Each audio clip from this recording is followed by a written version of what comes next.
There's a photograph in my kitchen that I've looked at every morning for 43 years.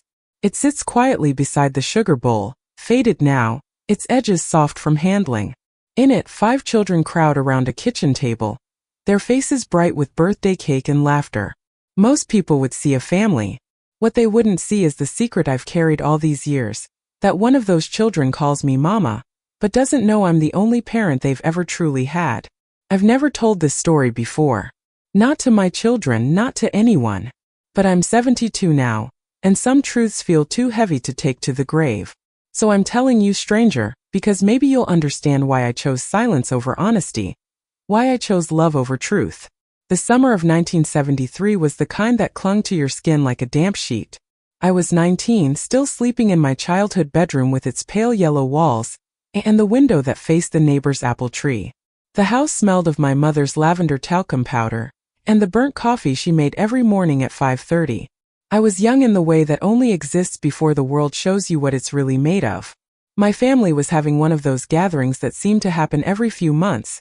Aunts and uncles spilling across our back porch, children running barefoot through the grass, and the men clustered around the card table with their cigarettes and loud voices.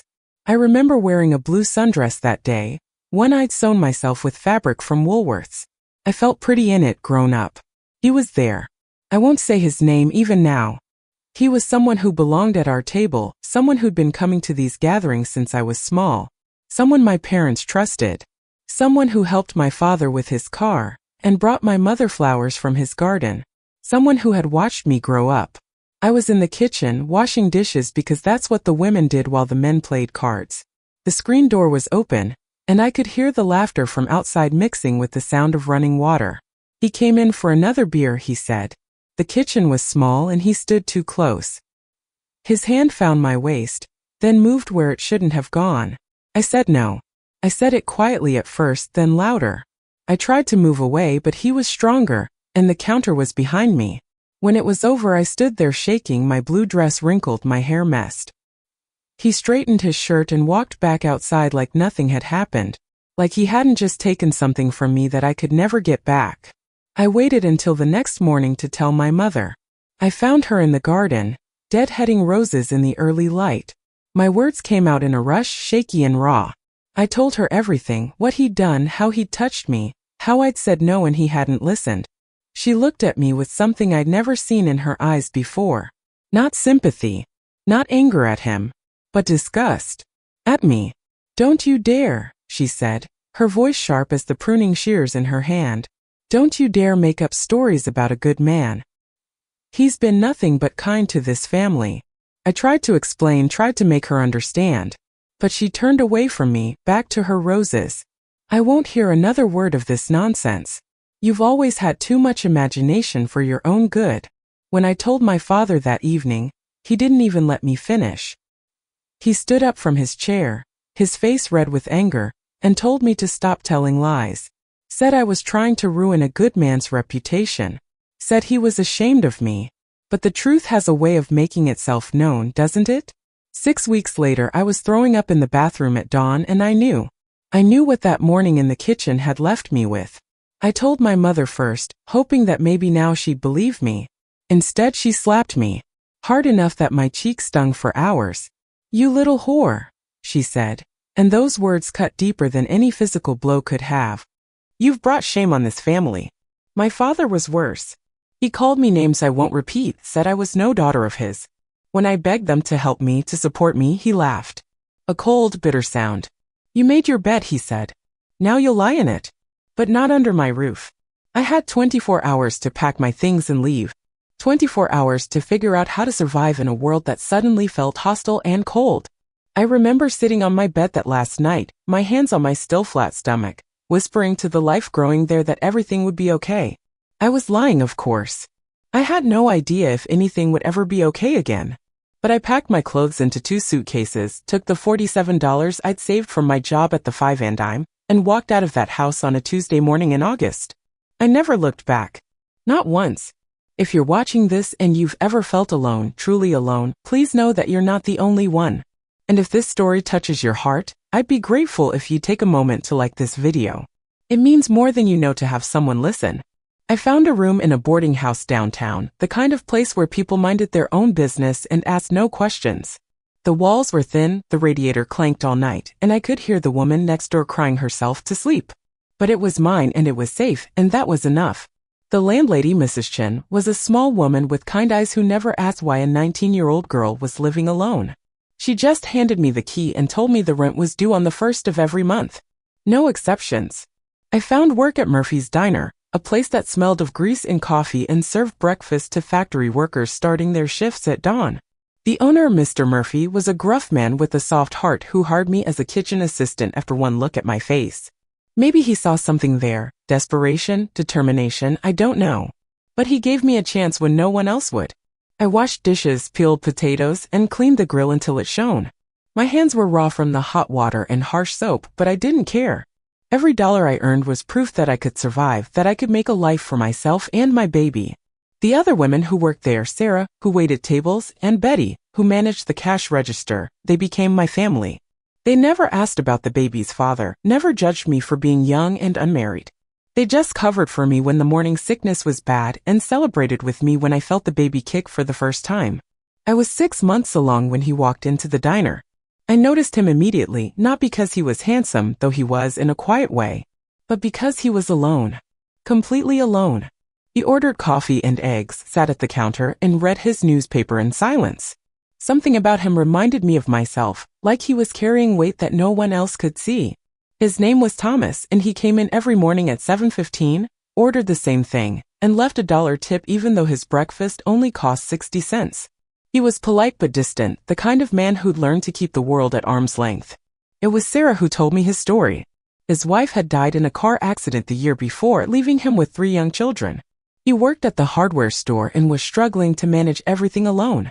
The kids stayed with his elderly mother during the day, but she was getting frail and he was running out of options. I don't know what made me do it. Maybe it was the way he looked so tired, or the way he always said, "Thank you," like he really meant it. But one morning when he was paying for his breakfast, I asked if he needed help with his children. The words just came out before I could stop them. He looked at me, really looked at me for the first time. His eyes were brown, gentle, and filled with a kind of pain I recognized. He glanced at my rounded belly, then back at my face. "You'd want to help?" he asked, and his voice was so quiet I almost didn't hear him. "I love children," I said, and it was true. I'd always been the one the neighborhood kids came to when they skinned their knees or needed someone to push them on the swings. And I could use the extra work. He hired me that afternoon. The pay wasn't much, but it was enough to help. And more importantly, it gave me a purpose beyond just surviving. His children, Mary, who was 7, little James, who was 5, and baby Susan, who was barely 3, they were beautiful and heartbroken and desperately in need of someone to love them. Mary was the cautious one, the little mother who'd been trying to take care of everyone since her mama died. James was all energy and mischief, the kind of boy who collected rocks and frogs and anything else that caught his attention. And Susan was pure sweetness, with her father's brown eyes and a smile that could light up the darkest room. I started watching them after school and on weekends. Thomas would drop them off at my boarding house room, which Mrs. Chun had graciously allowed, and I'd spend my days playing with them, helping Mary with her homework, and making sure they all ate proper meals. They were hungry for attention, for someone to notice when they did something good or comfort them when they were sad. Slowly, carefully, we began to heal each other. They helped me prepare for my own baby, and I helped them remember what it felt like to be children again. We'd sit on the floor of my small room, playing with blocks or reading stories, and for a few hours the world outside would disappear. Thomas began staying a little longer when he picked them up. At first, it was just a few minutes of conversation about how the children had behaved or what they'd learned. But gradually we started talking about other things. About books, about dreams, about the ways life could surprise you when you least expected it. He never asked about my baby's father, and I never offered to tell him. But I could see the questions in his eyes sometimes mixed with something else. Something that looked like admiration. "You're brave," he told me one evening as we watched the children play. "Braver than you know." When my baby was born on a snowy February morning, Thomas was the first person I called. He came to the hospital with all 3 children, and they crowded around my bed to meet their new little brother, as Mary called him. I'd decided to name him David after my grandfather, the only man in my family who'd ever shown me true kindness. Looking at my son's perfect, tiny face, I felt a fierce protectiveness I'd never known before. This child would never know shame because of how he came into the world. He would only know love. The children adored David from the moment they saw him. Mary appointed herself his big sister. James made him laugh with silly faces, and Susan would pat his head gently and whisper baby in her sweet voice. Thomas watched all of this with something like wonder in his eyes. "You're good with them," he said one evening after the children had fallen asleep. We were sitting in his living room. I'd started bringing David there some evenings when the boarding house felt too small and lonely. "They love you." "I love them too," I said, and I meant it. These children had become as much mine as the baby in my arms. That's when he asked me to marry him. Not because he loved me, we both knew it wasn't that kind of love. But because we fit together, because we were both broken in ways that made us useful to each other. "The children need a mother," he said. "And you need a home. We could make it work." I said yes, not because I had to, but because I wanted to. Because for the first time since that terrible morning in my parents' kitchen, I felt like I belonged somewhere. If you're someone who's ever found family in unexpected places, you understand what I'm talking about. And if this story is speaking to your heart, I hope you'll consider subscribing to hear more stories like this one. Sometimes the most important families are the ones we choose, not the ones we're born into. We were married in a small ceremony at the courthouse, with just the children as witnesses. Mary held David during the brief ceremony, and James and Susan stood on either side of Thomas, their small hands in his. I wore a simple blue dress, not white because I wasn't that kind of bride. But I felt beautiful anyway, surrounded by the people who'd become my family. The next 3 years were the happiest of my life. Thomas and I settled into a comfortable partnership, built on mutual respect and shared responsibility. We never spoke of love, not the romantic kind, but there was something deeper between us. Trust. Gratitude. The knowledge that we were both doing our best to create something good from the broken pieces of our lives. The children thrived. Mary blossomed into a confident young girl who helped me with cooking and took pride in being the oldest. James discovered a love for building things and spent hours in the garage with Thomas, learning to use tools and fix broken objects. Susan grew into a chatty, affectionate child who called me Mama, and seemed to have forgotten there was ever a time when I wasn't part of her world. And David grew up believing he had 3 siblings and a father who loved him. He never questioned why he looked different from the other children, never wondered why there were no pictures of Thomas and me from before we were married. He was just happy, secure in the knowledge that he was wanted and loved. Thomas was a good man, a kind man.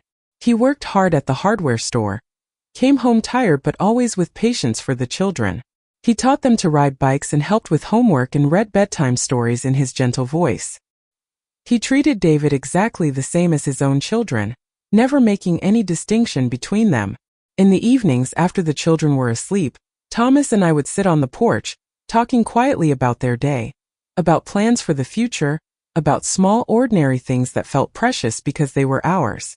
We never talked about the past, his wife, my family, the circumstances that brought us together. We lived in the present and it was enough. He started getting sick in the spring of 1979. At first it was just tiredness, a cough that wouldn't go away. The doctor said it was probably just a cold, maybe stress from working too hard. But it got worse. He lost weight, started having trouble breathing. By summer we knew it was something serious. Cancer. The word hit our house like a stone through a window, shattering the peace we'd built. The doctor said it was advanced, that it had spread too far to stop. They gave him months, maybe less.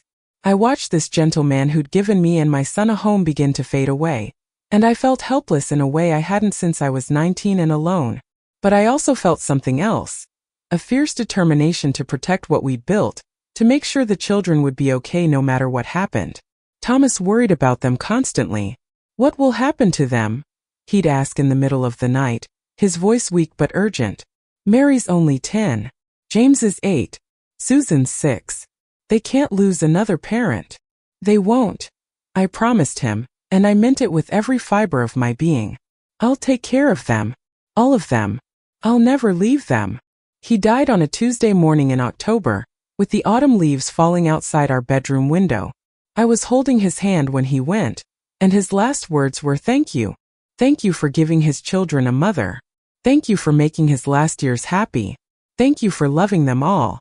The funeral was small but filled with love. The children stood beside me, holding hands, as we said goodbye to the man who'd been their father and my partner. Mary cried quietly, James was angry and confused. Susan didn't really understand what was happening, and David, at 6 years old, just knew that everyone was sad. That night, after the relatives had gone home and the casseroles were put away, I sat the children down in the living room. I want you to know, I told them, my voice steady despite the tears on my cheeks, that nothing is going to change. This is still your home. I'm still your mother. We're still a family. Mary looked at me with eyes that were far too old for her face. But you're not our real mom, she said, not to be cruel, but because she was trying to understand. I knelt down in front of them, gathering them all close. I may not be the mom who gave birth to Mary and James and Susan, I said, but I'm the mom who's going to raise you. I'm the mom who's going to help you with homework and kiss your scraped knees and celebrate your birthdays. I'm the mom who's going to love you no matter what. And that makes me as real as any mother could be. They accepted this as children do. They needed stability, love, and someone to take care of them. I provided all of that, and in return they gave me the greatest gift of my life, the chance to be their mother. The months that followed were hard. Money was tight, and I had to take on extra work while still being there for the children. But we managed. We always managed. We ate a lot of spaghetti and grilled cheese sandwiches, wore hand-me-down clothes, and found our entertainment in the library and the park. But we were together, and that was what mattered. I never remarried. People thought thought the children needed a father figure. But I knew better. What they needed was consistency, reliability, and unconditional love. I could give them all of that by myself. The years passed. Mary grew into a responsible teenager who helped with her younger siblings. James became a skilled athlete who still loved to build things with his hands. Susan developed into an artist who saw beauty in everything around her. And David grew up strong and kind, with no knowledge of the violence that had brought him into existence. He never asked about his father, never wondered why he was the only one who had my eyes instead of Thomas's brown ones. As far as he knew, Thomas was his father, and that was enough. I watched him grow from a sweet little boy into a thoughtful young man, and I was proud of who he was becoming. But I never forgot the truth. Never forgot that terrible morning in my parents' kitchen, or the way they'd thrown me out, or the fear I'd felt when I realized I was pregnant and alone. I carried that knowledge like a stone in my chest, heavy and permanent. Sometimes late at night I would wonder if I should tell him, if he had a right to know. But then I would think about the life he'd lived, surrounded by siblings who loved him, raised by a man who treated him as his own son, secure in the knowledge that he was wanted and valued. What good would the truth do him? What purpose would it serve except to hurt him? I chose love over honesty. I chose his happiness over my need to unburden myself. And I've never regretted that choice. If you're a parent watching this, you know the weight of the decisions we make for our children. And if you're finding strength in this story, I hope you'll take a moment to share it with someone who might need to hear it. Sometimes the most loving thing we can do is carry the burden alone. The children grew up. Mary became a teacher, following her instinct to nurture and guide others. James became a carpenter, using those skills Thomas had taught him in the garage.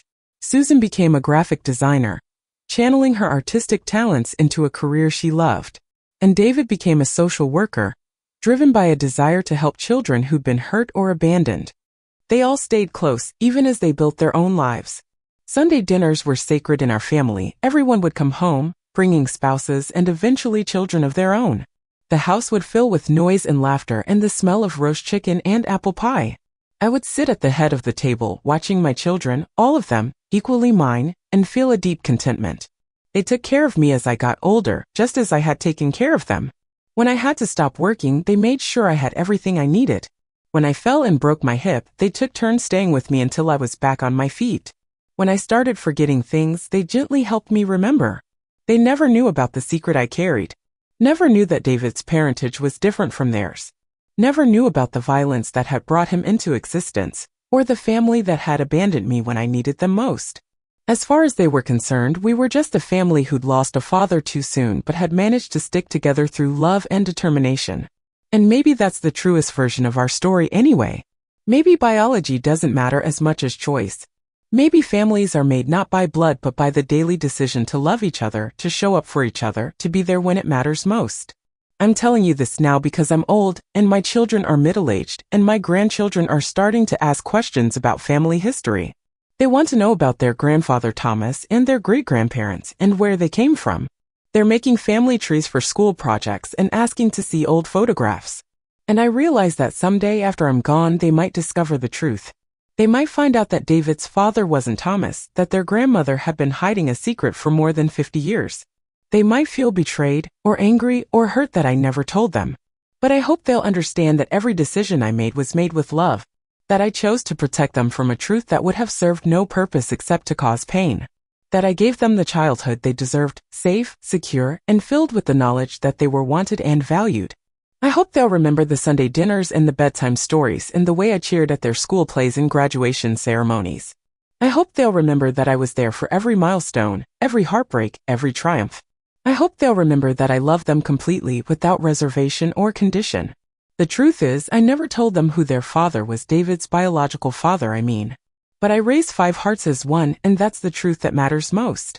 I took 4 children who'd lost their mother and 1 child who'd never known his father, and I loved them all equally. I gave them a childhood filled with stability and affection and the knowledge that they belonged to each other. That photograph in my kitchen, the one I've looked at every morning for 43 years, it shows the truth of our family. Not the biological truth, but the deeper truth. 5 children around a birthday cake, laughing and happy and secure in the knowledge that they were home, that they were loved, that they were mine. I never loved again, not in the romantic sense. Thomas was my partner, my friend, the father of my heart if not my body. But I never opened myself to that kind of vulnerability again. I'd been hurt too deeply and I had children to protect. I channeled all my love into them and it was enough. More than enough. People sometimes ask me if I regret the choices I made. If I wish I'd told the truth from the beginning or if I wish I'd found love again after Thomas died. But I don't regret anything. I'm proud of the life I built, the family I created, the love I gave and received. I never told them who their father was, but I raised 5 hearts as one. And in the end, that's the only truth that matters. If this story has touched your heart, I hope you'll remember that families come in all shapes and sizes. That love is a choice we make every day, not just a feeling we experience. That sometimes the most heroic thing we can do is simply show up, day after day, and love the people who need us most. Thank you for listening to my story. Thank you for letting me finally tell the truth I've carried for so long. And thank you for understanding that sometimes the most loving thing we can do is carry the burden alone, so the people we love don't have to. In that kitchen photograph, you can see 5 children who grew up knowing they were loved. And maybe that's enough. Maybe that's everything.